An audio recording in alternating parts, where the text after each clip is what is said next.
Hello అండి అందరికీ.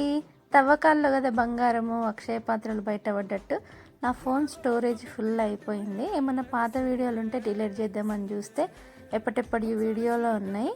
ఈ వీడియో బోనాల పండుగ వీడియో. అప్పటి వీడియో ఇప్పుడు పోస్ట్ చేస్తున్నా. నాకు డిలీట్ చేయాలనిపిస్తలేదు, ఎందుకంటే అంత కష్టపడి వీడియో తీసినాం కదా, డిలీట్ చేయాలనిపిస్తలేదు, అందుకే పోస్ట్ చేస్తున్నా. దీన్ని బట్టి మీకు ఒకటి అర్థమైంటుంది నాకు ఎంత బద్ధకమో. అప్పుడెప్పుడో వీడియోలు ఉన్నాయి, ఇంకా చాలా వీడియోస్ ఉన్నాయి. బోనం వండుకున్నప్పుడు సింపుల్, మనం మంచి అన్నం ఎట్లా వండుకుంటామో సేమ్ అంతే. బియ్యం ఉడికిన తర్వాత దానిలో కొంచెం పసుపు బెల్లం వేసుకొని మెత్తగా మంచిగా ఉడికించుకోవాలి. అమ్మవారికి కాల్చి పిసికిన పచ్చి పులుసు అంటే ఇష్టము.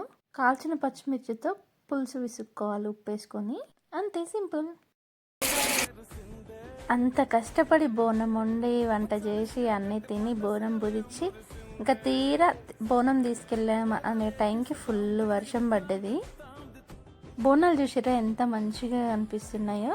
మా ఊరు పోషమ్మ తల్లి బాయిలకాడ ఉంటుంది, అందుకే అంత చీకటిగా కనిపిస్తుంది. ఈసారి మా బోనాలు చాలా తక్కువ ఉన్నాయి, ఎందుకంటే వర్షం పడ్డది కదా, అందరు బండ్ల మీద పెట్టేసి వచ్చారు.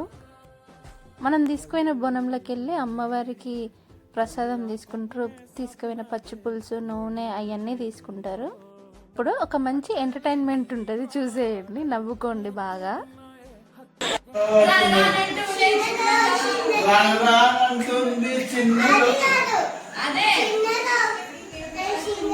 చిన్నదో రానంటుంది, చిన్నదో చిన్నది రాములోని గుడికొచ్చి చిన్నదో చిన్నది ఏం పట్టుకొచ్చినా